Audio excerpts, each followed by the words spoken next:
Hello friends, welcome back to my channel. और आज की कहानी है चार बुद्धिमान भाइयों की, जिनके नाम थे, पहला था 100 बुद्धि, दूसरा था 1000 बुद्धि, तीसरा था लाख बुद्धि और चौथा था करोड़ बुद्धि। ठीक है।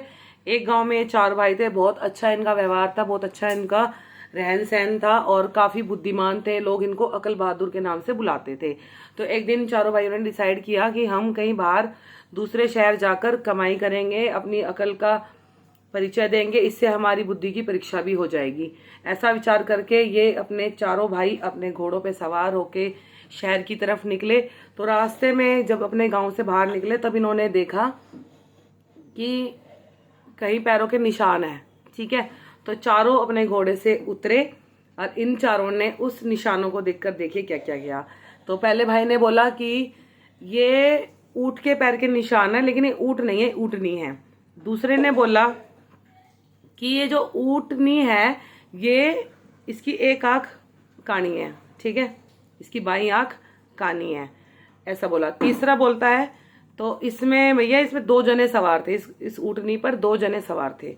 और चौथे ने बोला जो दो में से एक औरत है और एक आदमी है, और जो मतलब जो औरत है वो गर्भवती है, ऐसा मतलब बोला उसने, चौथे ने।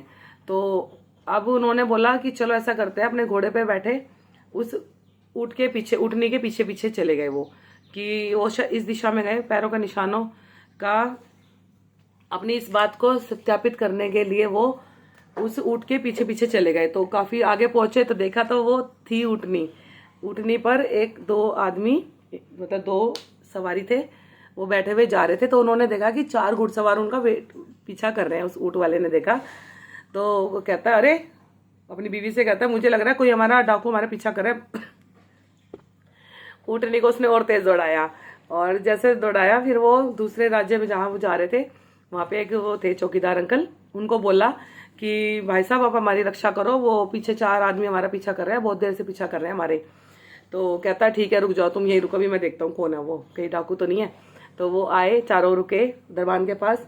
फिर अब दरबान से बातचीत हुई उनकी।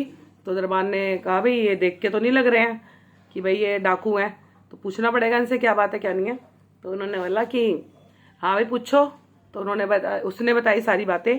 फिर वो कह रहे चलो एक काम करो, आप आओ राजा के पास जाओ। राजा के सामने गए और राजा के सामने सारी बात आई।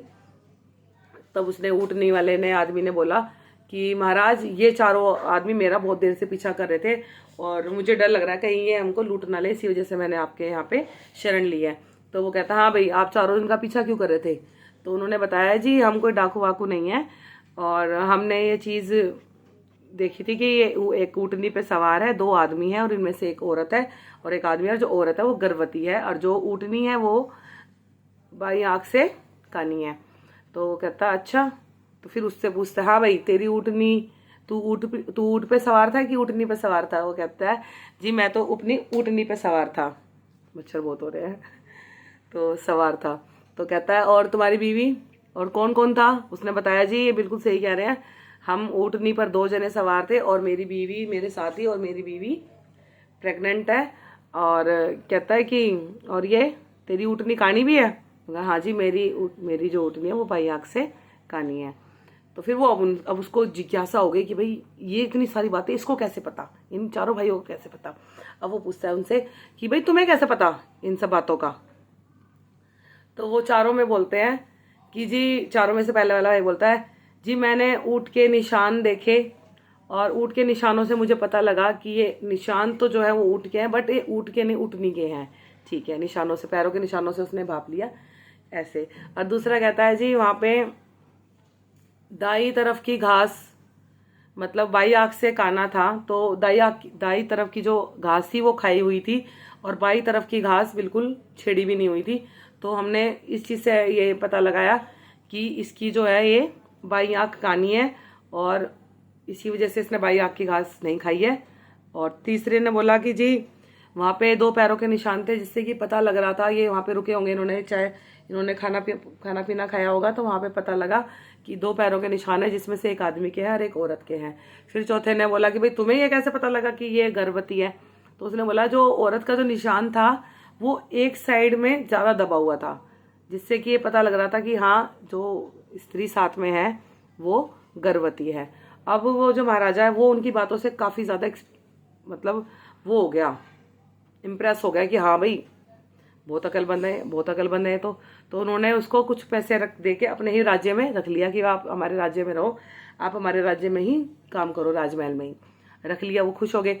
वो ऊँट और ऊँटनी वाला जो था वो तो चला गया। अब ये चारों जने यहाँ रहने लगे राजा के पास। तो कुछ दिनों बाद राजा ने सोचा इनकी अकल की परीक्षा ली जाए, बट पहले उसने उनसे पूछ लिया कि तुम्हारी क्या क्या स्पेशलिटी है, मतलब और भी तुम्हारे अंदर क्या अच्छाई है, क्या चीज़ें हैं तुम्हारे अंदर, क्या खासियत है तुम्हारी। तो उसने बताया, पहले वाले ने बताया सोबुद्दी ने कि भाई साहब मैं जहाँ बैठ जाऊँ मुझे कोई उठा नहीं सकता। दूसरे ने बोला जी मुझे भोजन, हजार बुद्धि ने बोला मुझे भोजन की बहुत परख है कि मैं किसी भी तरह का भोजन मतलब पहचान सकता हूँ। तीसरे ने बोला मुझे बिस्तर की बहुत परख है। और चौथे ने बोला कि मैं किसी भी रूठे हुए इंसान को मैं मना सकता हूँ। तो ऐसा विचार करके उन्होंने अपनी सारी खासियत बता दी। अब राजा ने एक दिन सोचा कि चलो इनकी परीक्षा ली जाए। तो उन्होंने क्या करा कि एक जगह सारे लोग बैठे हुए थे, तो दरबान को बोला कि जाके सारे लोगों को उठाओ और ये दरी उठानी है। तो सब लोग उठ गए, लेकिन जो सोबुद्दी था वो एक ऐसी जगह बैठा था, दरी के ऐसे कोने पे बैठा था कि जहाँ पर वो बिना उठे ही अपने नीचे से वो दरी को निकाल सकता था।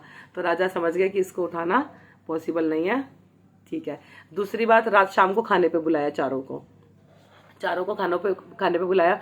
सबने खाने की बहुत तारीफ करी, लेकिन जो हजार बुद्धि था उसने बताया कि महाराज चावलों में से गोमूत्र की स्मेल आ रही है, महक आ रही है। ठीक है। तो उन्होंने तभी दरबान को बुलाया कि बोला हाँ भाई ये चावलों में गोमूत्र की महक कैसे आ रही है। तो वो बोलता है कि महाराज हम 1 महीना पहले जब हम चावल लेकर आ रहे थे दूसरे गांव से, तो हम रात्रि होने के कारण हम एक किसी के अस्तबल में रुक गए थे। तो वहाँ पर एक गाय ने एक बोरी के ऊपर मतलब मूत्र कर दिया था, तो उसकी वजह से आई होगी। लेकिन हमने तो इस बात को 1 महीना हो चुका है और हमने चावल बहुत अच्छे से धोए हैं, तो ये कैसे संभव है। ठीक है। अब तीसरी बात ये हुई कि राजा ने बिस्तरों में वो लगवा दिया था, खरगोश का बाल डाल दिया था। ठीक है। अब सब भाई सो गए आराम से, लेकिन जो तीसरा था लाख बुद्धि, उसको पूरी रात नींद नहीं आई। और जब सुबह उठा तो राजा उसके पास गया, तो राजा ने पूछा और भाई कैसा रहा, कैसी नींद आई। तो उसने बोला जी महाराज मैं तो पूरी रात सो नहीं पाया और मुझे बिस्तर में कुछ चुभ रहा है। तो भैया बिस्तर की कई लेयर के नीचे देखा तो एक खरगोश का एक बाल था जो चुभ रहा